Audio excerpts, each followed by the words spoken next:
dan berbagai sifat lain yang tak terhitung dan sulit dihindari oleh siapapun, termasuk oleh para ulama, zahid, orang yang zuhud dan ahli ibadah, apalagi kaum awam dan orang-orang yang ingkar. Jadi sifat kibir, sifat kesombongan ini adalah sifat yang bisa masuk kepada siapapun, baik itu kepada orang yang ahli ibadah, baik itu kepada orang yang zuhud, baik kepada orang yang alim, atau kepada siapa saja. Makanya Rasulullah mengajarkan, Allahumma inni a'udzubika min nabkhatil kibir. A'udzubika min nabkhatil kibir. Aku berlindung dengan engkau daripada hembusan kesombongan.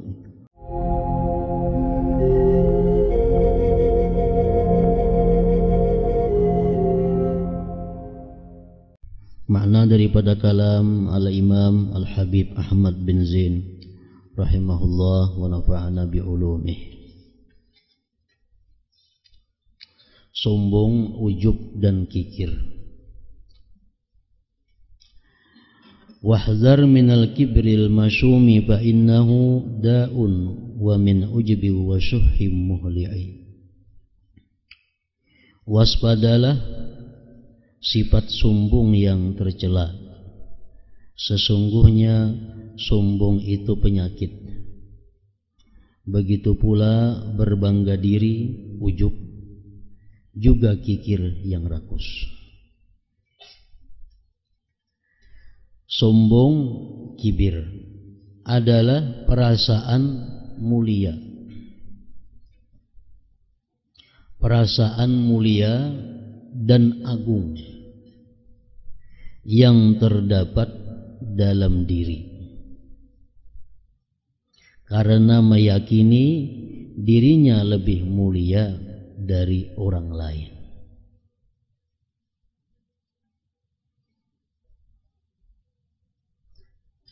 Nah, itulah yang dimaksud dengan sombong. Disebut dengan kibir.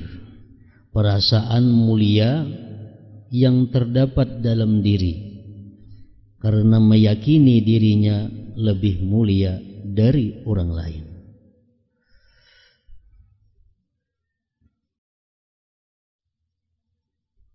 Jadi andaknya sifat kibir itu adalah di dalam hati. Buahnya kibir adalah takabbur, itu sudah nampak pada anggota zahir kita.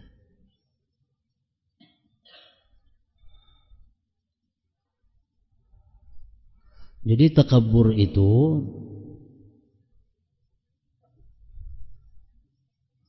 ada beberapa macam yang dimasukkan di dalam takabbur ini. Yang pertama, ayyara li nafsihi martabatan wala martabata li ghairihi. Dia melihat bahwa dirinya itu punya martabat. Dia melihat bahwa dirinya itu punya kemuliaan, kebesaran. Sedangkan orang lain tidak ada martabat.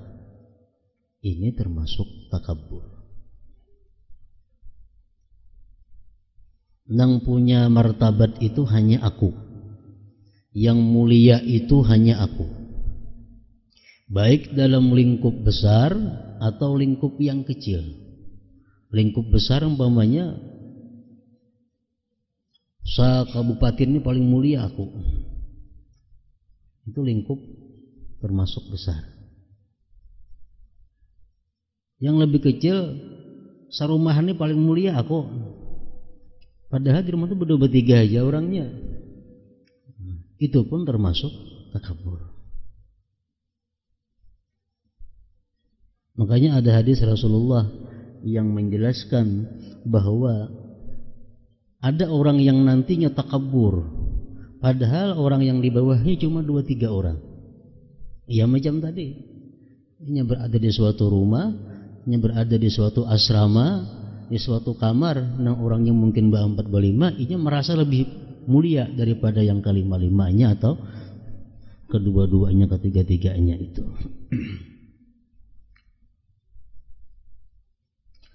Yang pertama takabbur tadi bahwa dia melihat dirinya yang punya martabah, sedangkan yang lain kada.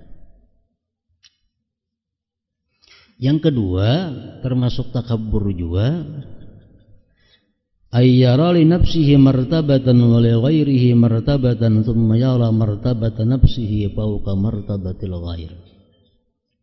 Artinya dia melihat bahwa dirinya itu mulia, dirinya punya martabat, dan dia pun mengakui orang lain itu punya martabat juga. Tetapi ujarnya, martabatku lebih tinggi daripada orang lain. Dia mengakui orang lain itu hebat, dirinya hebat, tapi ini lebih hebat daripada orang lain. Ini termasuk takabbur.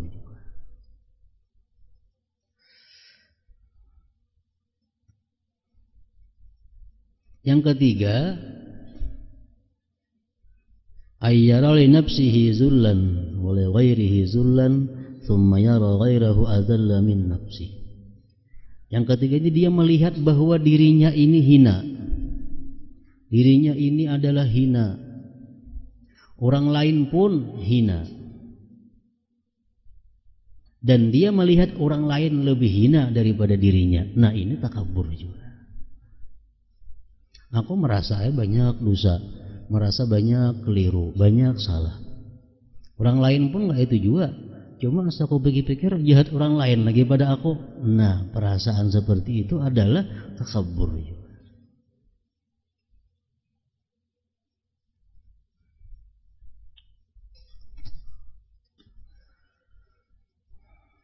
Ada nang kada takabur, contohnya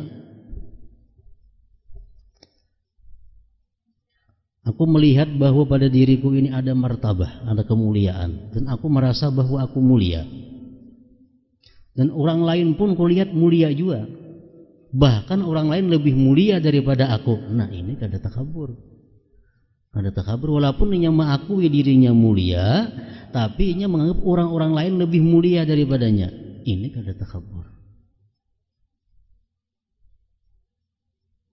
Jadi kalau mengakui diri mulia aja serangan tuh ada jadi masalah. Diriku mulia, diriku hebat, diriku ini. Itu masih belum takabur, ngarannya itu ujub aja. Masih ujub. Tapi kalau sudah membanding ke orang lain, nah hanya ada kibir.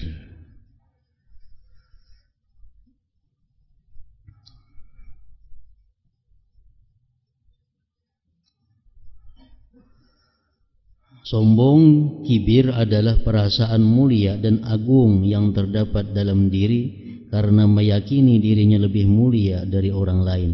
Perasaan lebih mulia dari orang lain ini dihasilkan oleh hembusan kesombongan yang tersebut dalam doa Rasulullah sallallahu alaihi wasallam berikut ini, a'udzubika min nafkhatil kibir. Ujar Nabi berdoa, aku berlindung kepadamu hai Tuhan dari hembusan kesombongan. Hembusan kesombongan.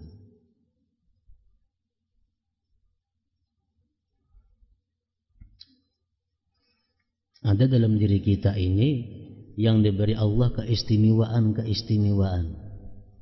Nah, keistimewaan yang diberikan Allah kepada diri kita itu, apabila kita lupa bahwa itu adalah nikmat Allah, itu menghembuskan kesombongan. Nah, makanya Nabi kita berlindung daripada hembusan kesombongan. Keistimewaan yang diberikan Allah kepada kita, bila kita lupa bahwa itu anugerah Allah, bahwa itu adalah milik Allah, bahwa itu adalah pinjaman yang sewaktu-waktu bisa ditarik oleh Allah, kita lupa itu, nah keistimewaan tadi bisa menghembuskan kesombongan. Nah, Nabi kita berlindung daripada hembusan kesombongan. Sifat kibir ini telah disebutkan dalam firman Allah Ta'ala, in fi sudurihim illa kibrum ma hum bibalighi. Tidak ada dalam hati mereka melainkan keinginan akan kebesaran, kibir, yang mereka sekali-kali tidak akan mencapainya.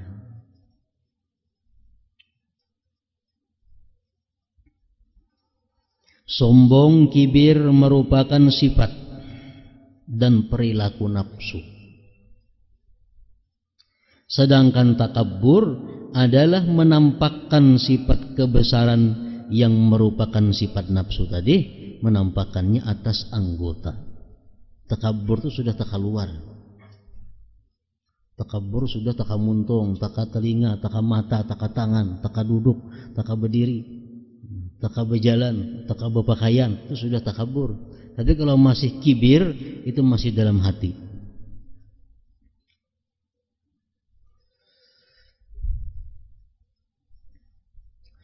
Dengan merendahkan orang lain, merasa lebih mulia darinya, menganggap dirinya mampu memenuhi segala kebutuhannya dengan sempurna, memberi nasihat dengan suara keras dan kasar, tidak mau menerima nasihat orang lain, dan berbagai sifat lain yang tak terhitung dan sulit dihindari oleh siapapun, termasuk oleh para ulama, zahid, orang yang zuhud, dan ahli ibadah, apalagi kaum awam dan orang-orang yang ingkar. Jadi sifat kibir, sifat kesombongan ini adalah sifat yang bisa masuk kepada siapapun, baik itu kepada orang yang ahli ibadah, baik itu kepada orang yang zuhud, baik kepada orang yang alim, atau kepada siapa saja. Makanya Rasulullah mengajarkan, Allahumma inni a'udzubika min nabkhatil kibir. A'udzubika min nabkhatil kibir. Aku berlindung dengan engkau daripada hembusan kesombongan.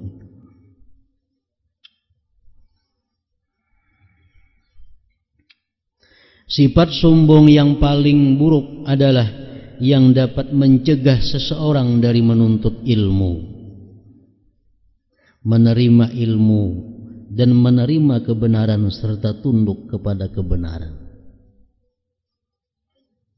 Sombong ini macam-macam jenisnya. Ada yang membawa kepada kafir, sekurang-kurangnya membawa kepada dosa besar. Pertama, orang yang sombong atas Allah. Sombong, Allah aja disombonginya.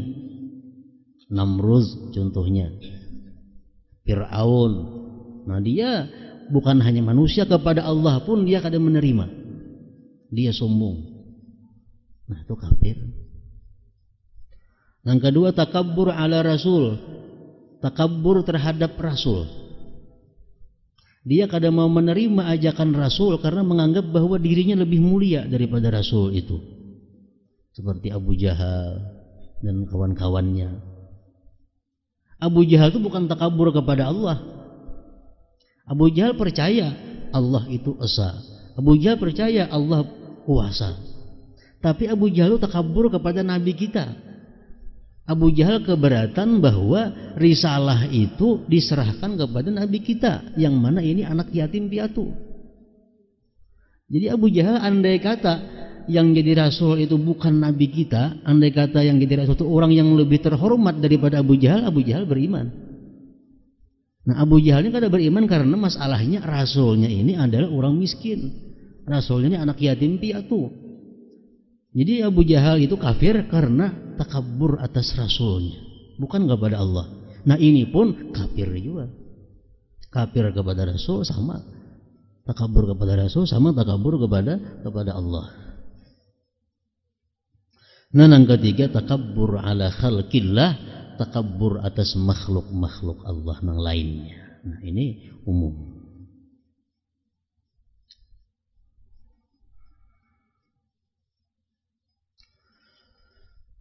Allah Ta'ala mewahyukan, al-yawma tujzawna azabal hun bima kuntum taqulun 'ala Allahi ghairal haqq wa kuntum an ayatihi tastakbirun. Hari ini kalian dibalas dengan siksa yang sangat menghinakan karena kalian selalu mengatakan kepada Allah perkataan yang tidak benar, dan kalian selalu menyombongkan diri terhadap ayat-ayat.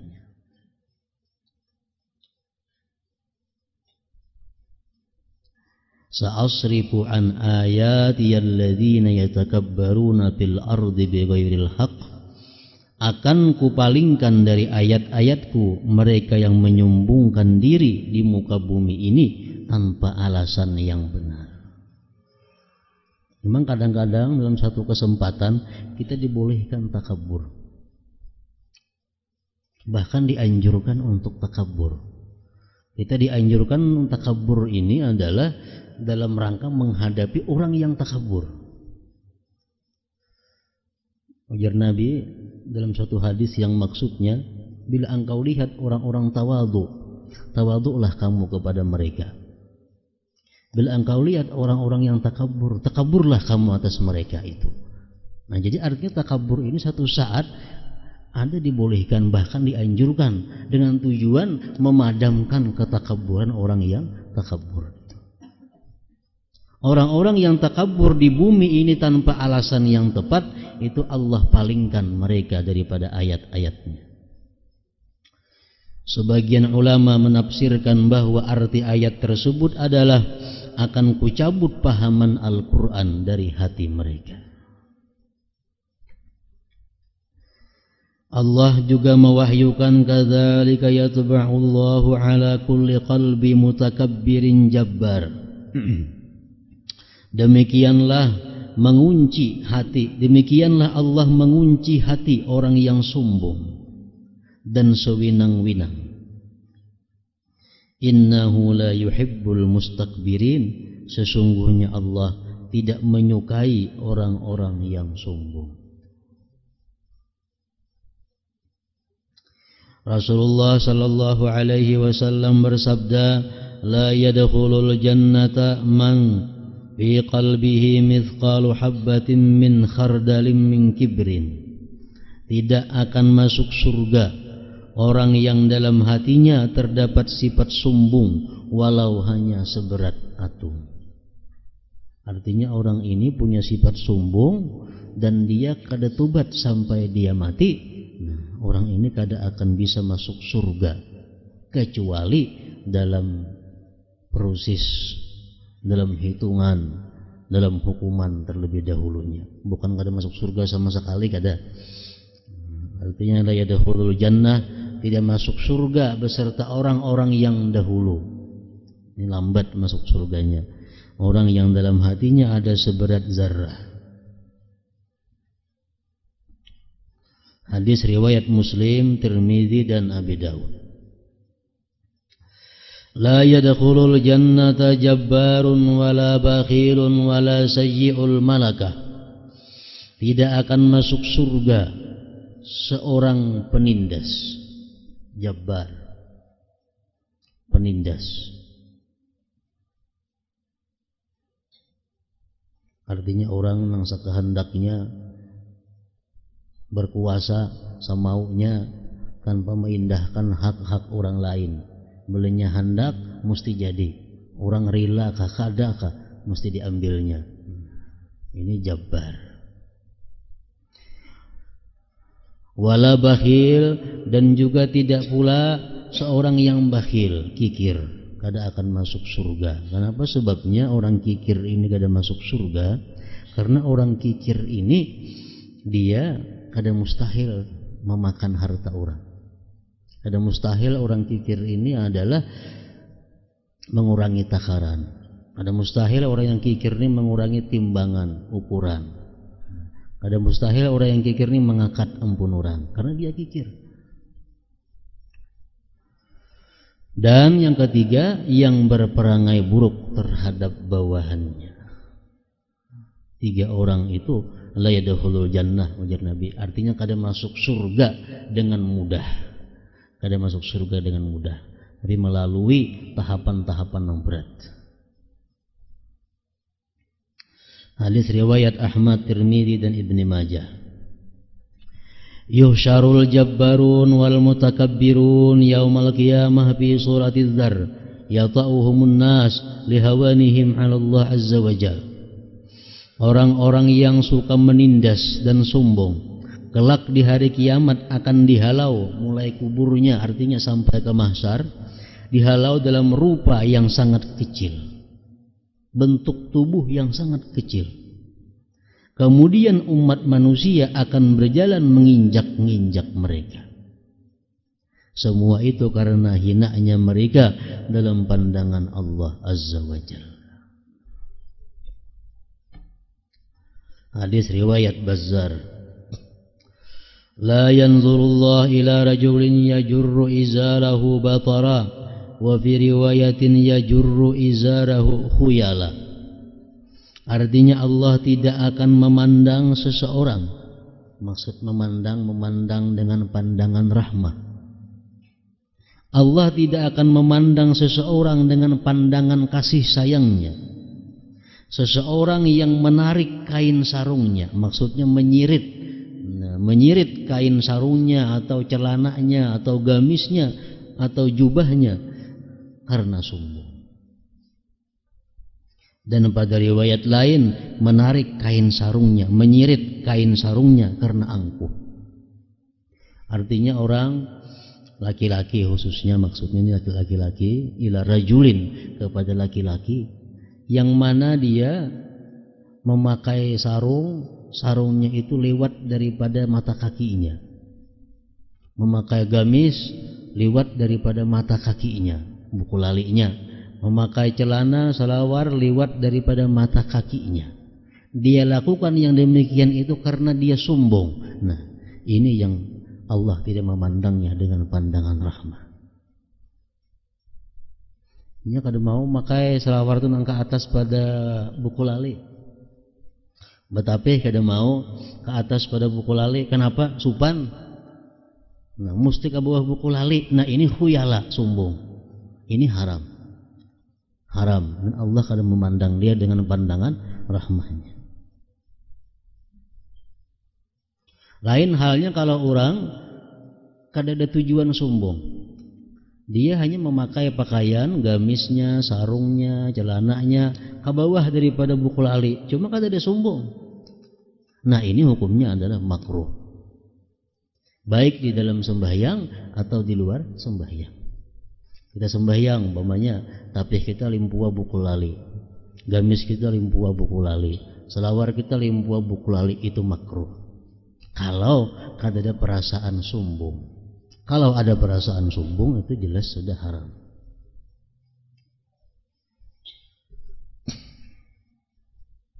Hadis Nabi mengatakan, maka na asfala minal ka'bain fahuwa finnar. Pakaian laki-laki nang di bawah daripada dua mata kaki itu adalah neraka. Itu adalah neraka. Di atas apa di bawah daripada buku lali.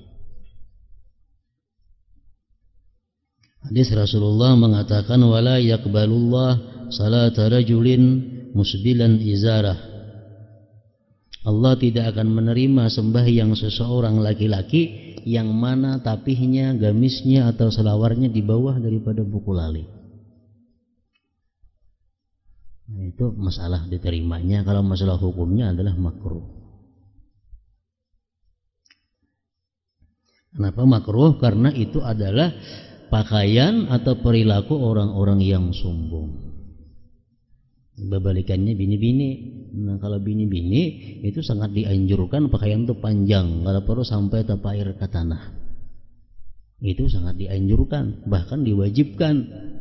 Bini-bini itu pakaiannya mesti di bawah daripada buku lali. Lalakian di atas daripada buku lali. Ada muntah balik. Babinian nang ke atas buku lali, lalakian nang tak ulur ke aspal.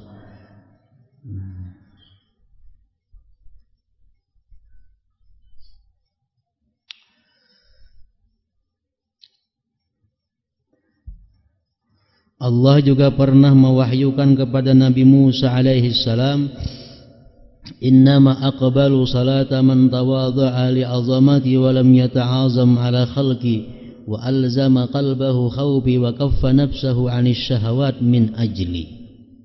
Sesungguhnya aku hanya menerima, ujar Tuhan, sesungguhnya aku hanya menerima salat seseorang yang merendahkan diri karena kebesaranku, tidak menyombongkan dirinya kepada makhluknya, hatinya selalu takut kepadaku, dan menahan nafsunya dari berbagai syahwat yang diharamkan, maksudnya demi aku.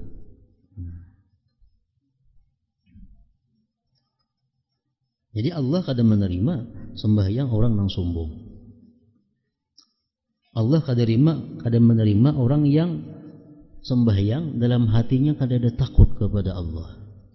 Allah kada menerima sembahyang orang yang hidup itu suka meluluskan nafsu syahwatnya walaupun hal yang diharamkan Allah. Dalam sebuah hadis Rasulullah sallallahu alaihi wasallam bersabda, "Arba'un la yu'tihinna Allah illa man yuhib, as-samtu wa huwa awwalul ibadat, wat tawakkulu 'ala Allah, wat tawadhu'u lillah, waz zuhdu fid dunya." Ada 4 hal yang hanya akan diberikan Allah kepada orang yang Dia cintai, yaitu diam. Untung manusia yang dilahirkan Allah itu pendiam. Pendiam ini adalah tabiat, watak. Orang nang pendiam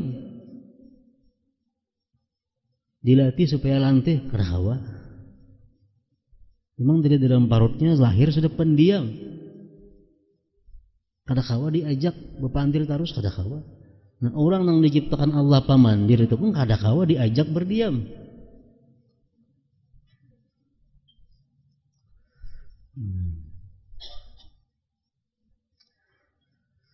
Jadi 4 hal yang Allah berikan hanya kepada orang yang Dia cintai. Yang pertama adalah as-samtu, pendiam. Wa huwa awwalul ibadat.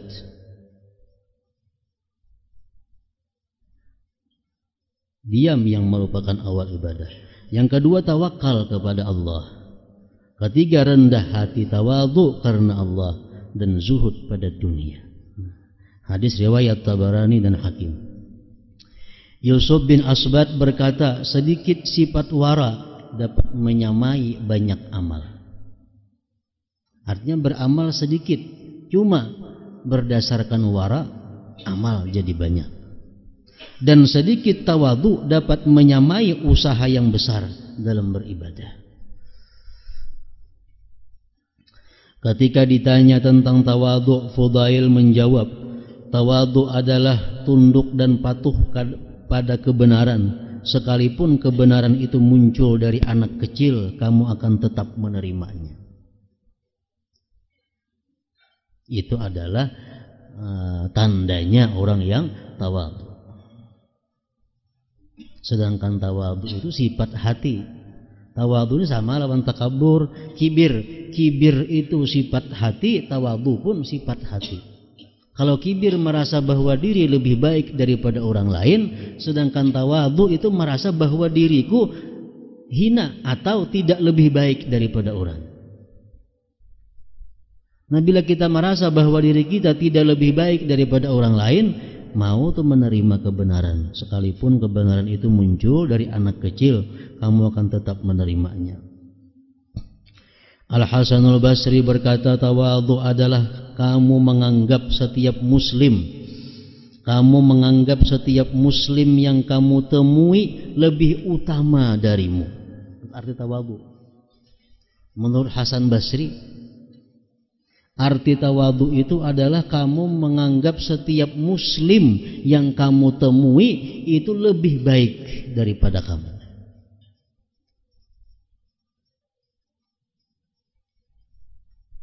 Walaupun ini ahli fasik, walaupun ini ahli zalim, walaupun ini ahli mencuri, walaupun ini segala maksiat diperbuatnya. Tapi kalau kita bandingkan dengan diri kita, kita kadang merasakan bahwa kita lebih baik daripadanya. Nah, ini tawadhu. Kayak apa caranya? Kita merasa umpamanya beribadah, merasa nuntut ilmu, merasa membaca aurat, wirid macam-macam. Betaman orang yang suka judi, suka zina, suka arak. Kayak apa cara kita meletakkan bahwa kita lebih hina daripadanya? Nah, kita ini kada lebih baik daripada inya. Nah, caranya ujar Imam Ghazali antara lain adalah bahwa kita menakdirkan bahwa kemuliaan yang sebenarnya itu adalah, kebaikan yang sebenarnya itu adalah waktu kita sakaratul maut. Sakaratul maut itu kalau kita husnul khatimah baik. Kalau kada kita husnul khatimah, kita kada mulia, kita kada baik. Walaupun semasa hidup kita ahli ibadah, ahli taat, tapi dalam sakaratul maut kita su'ul khatimah, celaka. Walaupun ini ahli zina, ahli fasik, ahli apa, sakaratul maut dia tobat, husnul khatimah dia mulia.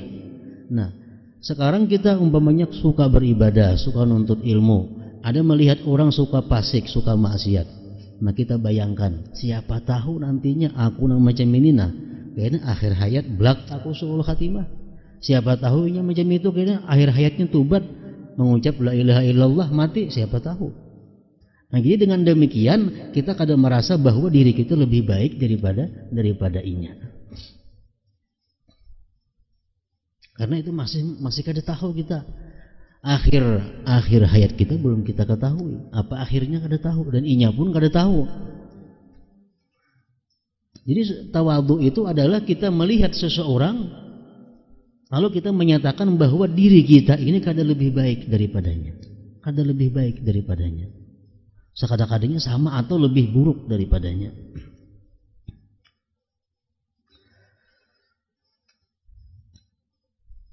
Abu Yazid berkata, selama seseorang mengira ada makhluk Allah yang lebih buruk darinya, maka ia adalah seorang yang sombong. Sawat aku nih jadi terima Allah doa, inya pulang baginya umpamanya. Nah, sawat aku nih kada diterima Allah doa kada kabul, apalagi ikam.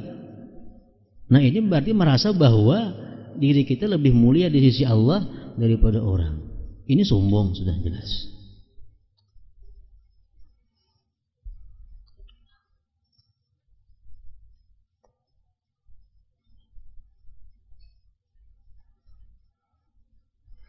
Tawadhu setiap orang berbeda sesuai tingkat ma'rifahnya kepada Allah dan pengetahuannya akan dirinya sendiri.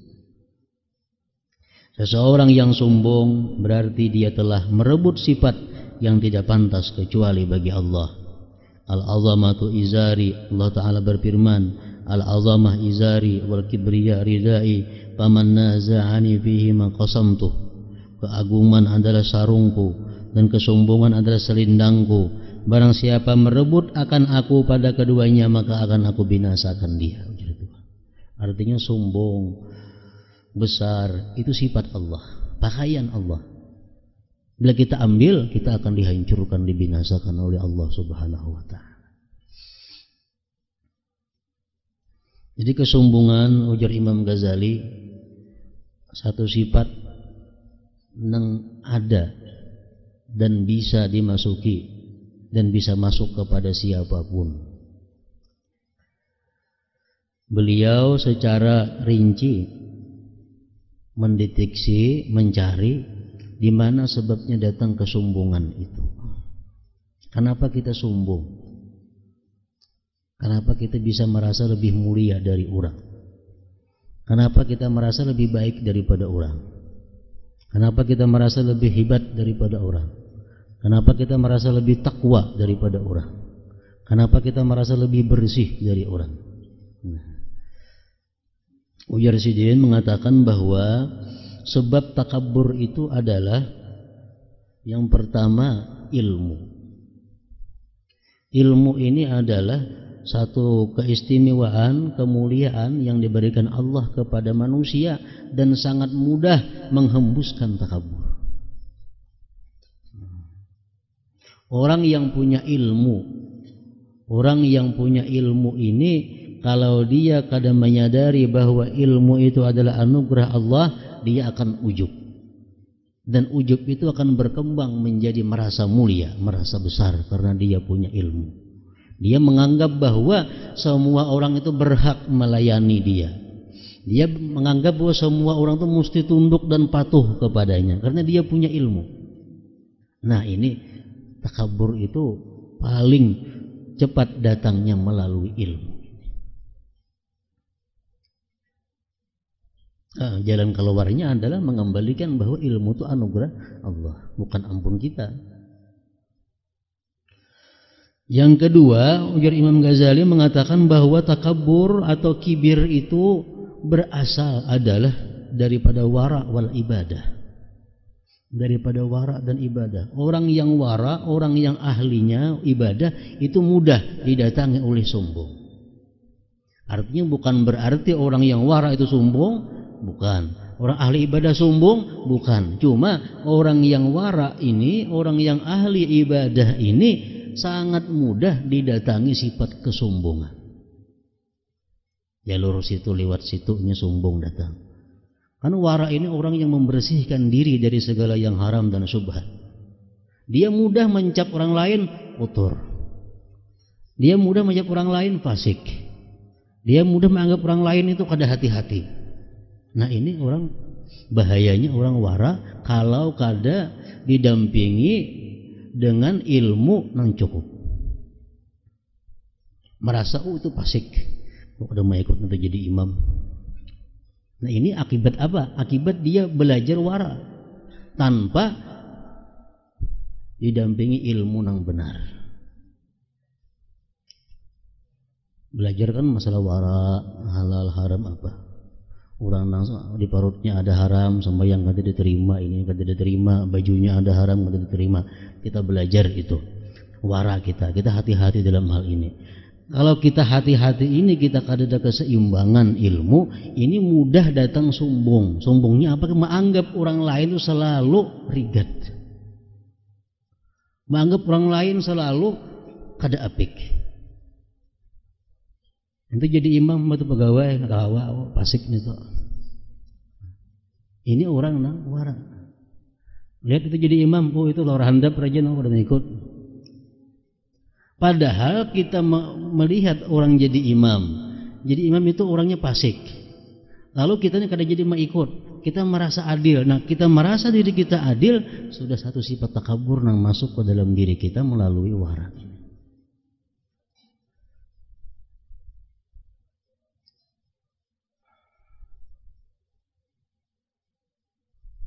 Imamnya fasik. Kalau kita kada mau ikut jadi imam. Kenapa? Asa baik seorang pada inya. Nah ini kesombongan kita masuk lewat wara kita.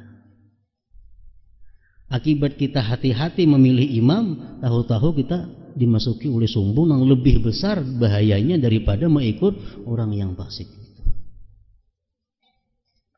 Ada sebagian ulama aulia lagi dalam manakib-manakibnya, beliau sembahyang dimanapun, di belakang siapapun, imamnya siapapun, sidin ikut. Asal jangan bid'ah. Bid'ah ini artinya kayak Mu'tazilah, Syiah dan lain-lainnya itu bid'ah. Orang fasik, sidin ikut. Mungkin yang murid, guru itu orangnya itu fasik. Mungkin sidin itu fasik aku walaupun pada inya. Inya fasik paling-paling masalah warhandak. Fasik paling-paling mencuntan orang. Mun fasik ampun kuni banyak yang kada tahu dalam hatiku. Nah kalau kita berprinsip demikian, siapapun jadi imam tidak ada masalah. Asal kita prinsip bahwa diri kita ini adalah fasik. Diri kita orang yang jahat, orang yang hina. Siapapun jadi imam tidak ada masalah. Bila kita merasa diri kita ini adil, merasa diri kita ini bersih, lalu berpilih jadi imam, timbul kena masalah di kampung bahubalan. Akibat apa? Akibat mulai datangnya di wara ini. Jika kita mengandak diri kita bahwa diri kita adalah orang yang paling fasik di antara manusia, diri kita orang yang paling jahat di antara manusia, siapapun yang jadi imam tidak ada masalah. Macam Fudail bin Iyad, para aulia-aulia yang lainnya, mereka mengatakan bahwa setiap malam mereka tadabbur, tafakkur kepada Allah, mereka mengaku bahwa mereka lah orang yang paling jahat di muka bumi ini. Mereka lah orang yang paling zalim di muka bumi ini. Mereka orang yang paling fasik di muka bumi ini. Andai kata Fudail ini mati, kada akan turun lagi bala dalam dunia ini. Ini bala turun karena Fudail masih hidup lagi. Jika aku ini mati, damai umatnya semua. Padahal ini orangnya aulia Allah subhanahu wa ta'ala. Nah ini tawadhu'nya orang-orang wali demikian.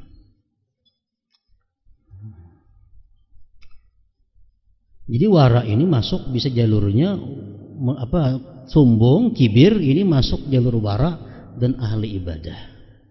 Ahli ibadah ini seringkali kita timbul perasaan bahwa seorang yang paling ahli ibadah. Orang lain tuh ada ibadahnya semuaan. Ini pengajian artinya belajar mengenai fadilah-fadilah ibadah, belajar mengenai wara, tapi kadang didampingi dengan ilmu yang cukup. Dengan ilmu yang cukup. Dan perlu diketahui bahwa andai kata kita sembahyang umpamanya di belakang orang yang fasik, menurut pendapat yang mu'tamad itu kadang mengurangi pahala 27 dan lebih baik daripada sembahyang seorangan. Ini kalau yang dimu'tamadkan oleh Imam Ramli. Mu'tamad kalau yang diperpegangi ini kuat. Ada imam cuma fasik, lebih baik umpat si fasik itu daripada sembahyang sorangan di rumah.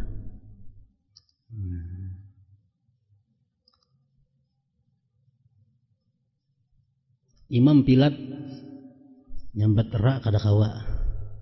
Kita orang sempurna, bila mengikutinya kita ra, imam ra. Imam ra, kita ra, kita kada kawa ikut kok. Karena terpasih kita bacaan. Nah, imamnya pilat, kita kada. Kalau imamnya pilat, kita pilat bang. Kita ra, imam ra, boleh ikutan kedua-duanya, ada masalah. Ada mengurangi. Nah, kalau imamnya fasik, kita menganggap diri kita fasik, adalah masalah. Ada masalah. Yang jadi masalah kalau kita menganggap kita ini suci, kita ini wara, kita ini anak, ini yang jadi masalah. Andak diri kita di bawah, nah, andak diri kita di jahat. Yang andak diri di mulia, lalu nyaman. Lalu nyaman.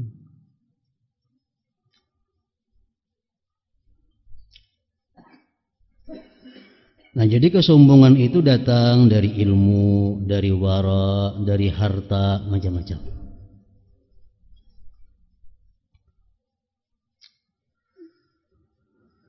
Seluruh makhluk Allah, seluruh makhluk adalah hamba Allah. Allah berhak untuk sombong dan mengagungkan dirinya kepada mereka. Sedangkan seorang hamba tidak berhak bersikap demikian terhadap sesamanya.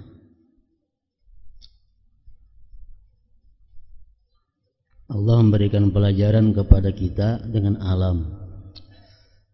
Hadis Nabi mengatakan wa man takabbara wada'ahu Allah. Orang yang sombong pasti kalah. Orang yang sombong pasti dihantam oleh Allah. Orang yang sombong pasti ada karena suatu saat datang yang mengalahkannya. Itu sudah fitrah alam. Kayak apapun haratnya makhluk, kayaknya ada yang mengalahkannya. Jadi dalam satu kitab Mawa'is disebutkan Allah menciptakan bumi. Nah, bumi kan rata bagus. Bumi diciptakan Allah rata. Bumi sombong. Diciptakan Allah rata, bumi angkuh. Akhirnya diletakkan Allah gunung-gunung di bumi itu. Akhirnya bumi jadi kada rata lagi. Nah, situ kamari gunung, situ kamari gunung. Nah, akhirnya gunung mengalahkan bumi. Gunung pun berbangga, gunung sombong. Nah, anjir gunung wahai bumi, karena asalnya rata, dapatnya aku wahai ini kada karuan lagi jadinya. Allah menciptakan hadid, menciptakan besi. Besi ini punya kemampuan meruntuh gunung.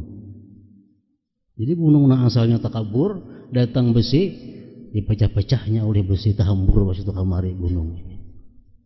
Itu fitrah alam. Allah mengajari kita orang yang sombong. Wasi sombong kepada gunung, jar wasi, nah gunung ikam naharat tadi dapatnya aku napa? Masih tu kamari jadinya Allah ciptakan api. Kayak apa aja kuatnya wasi dapatnya api. Luluh wasi ini tuh. Luluh lagi wasi. Wasi sombong, api. Api sombong diciptakan Allah banyu. Dapatnya banyu api hilang. Kata ada kisahnya lagi. Banyu sombong diciptakan Allah awan. Awan membawa banyu kemana-mana. Banyu kada berdaya dapatnya awan. Masih itu kemari. Awan pun mengalahkan banyu. Awan sombong diciptakan Allah angin. Dapatnya angin, ada singganaan lagi awan, ada kawa istirahat.